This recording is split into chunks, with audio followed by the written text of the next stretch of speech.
저는 오늘 전략적 인사관리의 실천, 성과관리란 무엇인가, 그리고 그걸 어떻게 실현을 할 수 있을까에 대해서 설명을 해드리려고 이 자리에 온 노무법인 종로의 김유경 노무사입니다. 만나서 반갑습니다.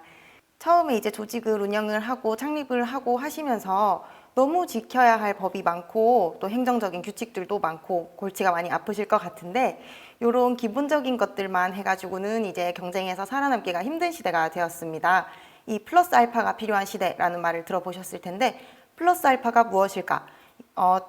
그게 바로 성과관리라는 말씀을 드리려고 오늘 이 자리에 나왔습니다. 성과관리가 더 이상 이제 뭐 대규모 조직에서 많은 돈을 들여서 하는 관리 활동이 아니라 경쟁에서 살아남기 위해서 기본적으로 조직이 해야 하는 생존 수단이라는 인식을 가지실 필요가 있을 것 같습니다.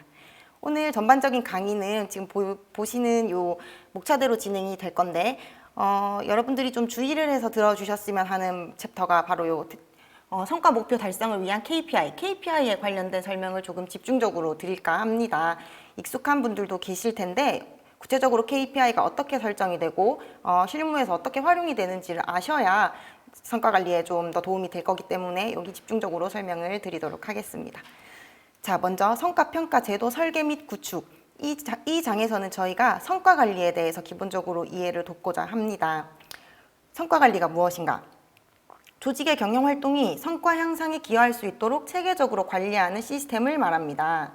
자, 우리가 어떤 제도를 도입을 하려고 하고 관리 방식을 뭔가 이렇게 좀 시도를 해볼까 생각을 하실 수 있는데, 그 제도의 도입, 관리 방식의 도입 자체가 조직의 성과를 견인하지는 않습니다.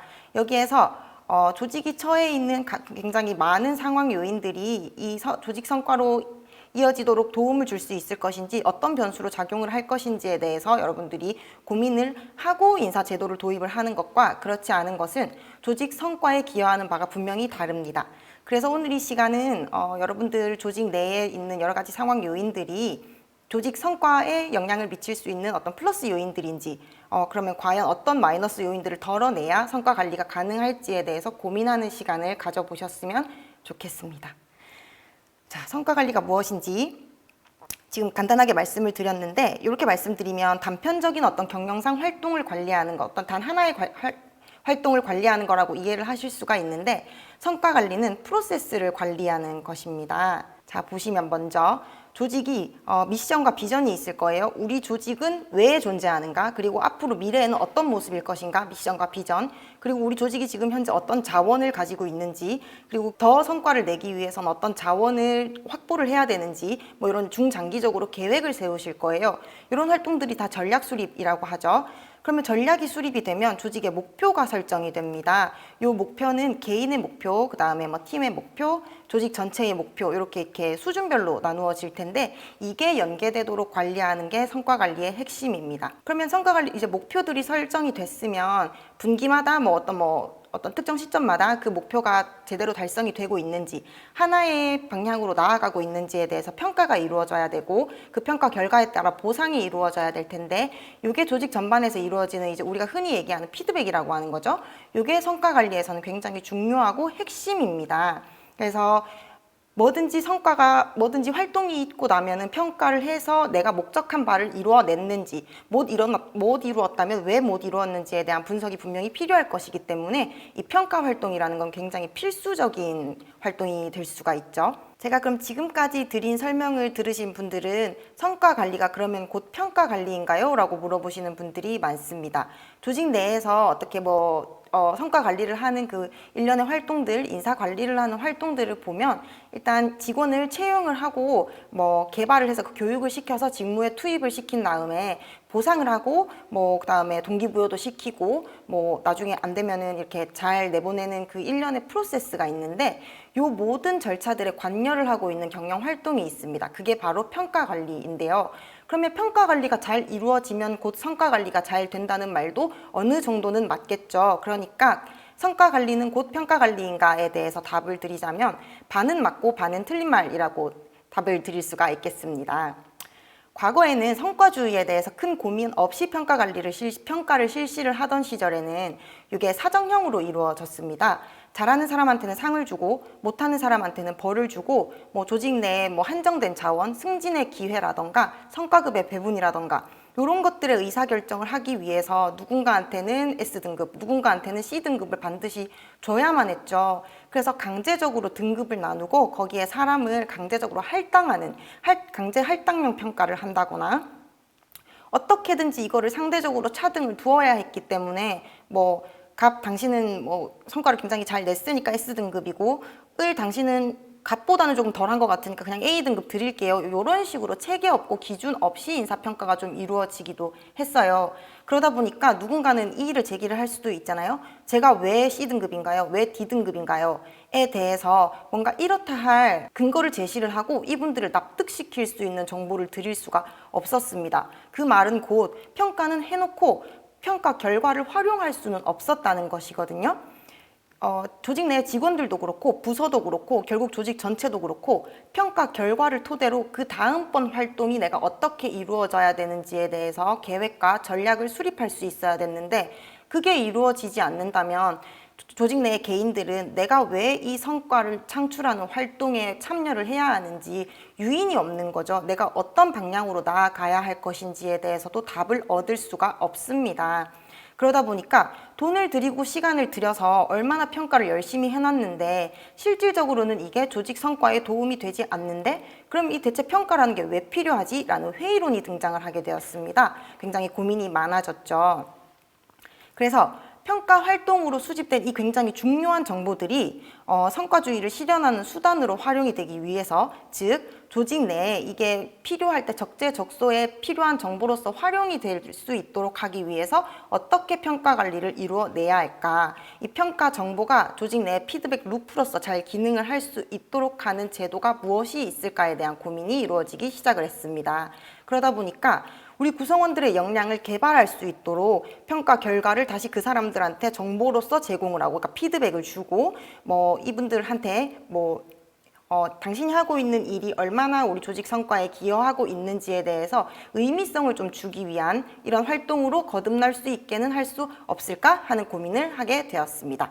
그러다 보니까 성과주의에 입각한 평가 시스템 구축이라는 거는 제가 아까 앞서 말씀드린 이러한 고민들이 반영이 되어서 이루어져야 합니다.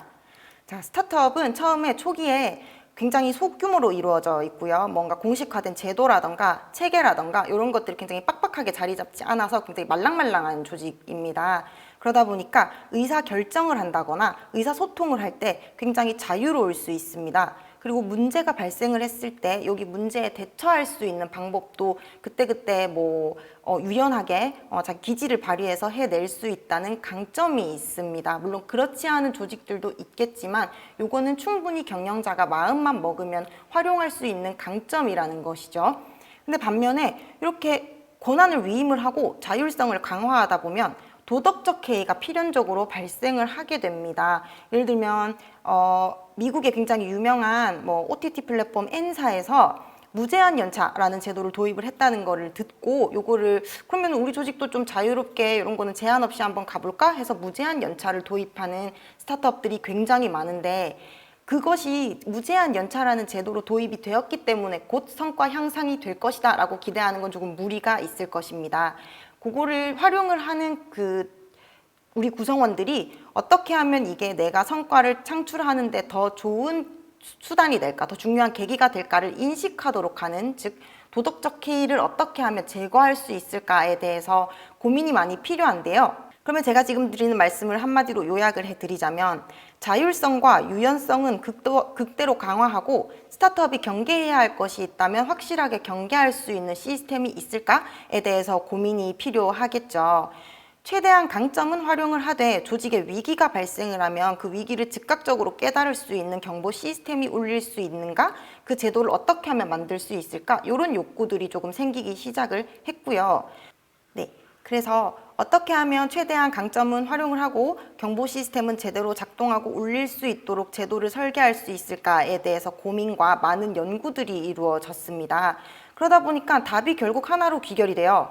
경영자가 모든 구성원들의 어떤 업무 동태라던가 성과, 지금 현재까지 어떤 성과를 내고 있는지, 어느 정도 성과를 창출하고 있는지를 가시적으로 파악하고 측정할 수 있으면 그게 가능하지 않을까라는 고민을 하게 된 거죠. 그러다 보니까 이 욕구를 반영을 해서 성과관리 도구, 어떤 프레임을 연구하기에 이릅니다. 그래서 성과관리라는 것이 단순히 어떤 추상적인 제도, 그게 그냥 마치 유니콘적인 제도로 그냥 남겨두지 않고 조직에 실질적으로 도움이 되는 현실적인 제도가 되기 위해서는 어떤 기준이 있어야 될 것이고 구체적인 방안이 정립이 되어야 할 것입니다. 그래서 이 뒤이어서 이어질 내용들은 여러분들이 그거를 어떻게 설정을 하실 수 있는지를 제도로서 보여드리려고 해요. 그래서 뒤이어서는 KPI라는 것에 대한 설명, 그리고 그 KPI를 어떻게 설정을 하고 어떻게 관리하실 수 있는지, 그리고 가장 트렌디한 성과관리 도구로 평가되고 있는 OKR이라는 건 과연 무엇이고 OKR은 어떻게 설정될 수 있으며 그것이 KPI와는 어떻게 다른지에 대해서 설명을 드리고자 합니다. 여러분들한테 이제 어떻게 하면 성과라는 이 추상적인 것들을 측정할 수 있는지, 여러분들이 관리할 수 있는 대상이 되게 하는 건지에 대한 설명을 드리려고 하는 거고, 그 제도에 대해서 설명을 드리는 거긴 한데, 이것은 비단 그 제도를 어떻게 운영을 해야 되고 어떻게 설계를 해야 되는지에 대한 설명이라기보다는 그 제도가 왜 등장을 했고 이것이 어떤 이념 위에 정립이 되어 있고 이게 중요해진 배경이 무엇인지에 대해서 그 철학을 설명드리는 거라고 생각을 하면 됩니다. 그 조직에서 도입하려고 하는 성과관리 툴이 KPI나 OKR이 아니면 어떻습니까? 거기에 기본적인 철학이 반영되어서 우리 조직 고유의 어떤 성과관리 도구가 개발이 되어도 그거는 무방하겠죠. 그래서 여러분들이 이 뒤이어서 이어지는 내용들에는 좀 그런 부분에 초점을 맞춰서 강의를 들어주셨으면 좋겠습니다.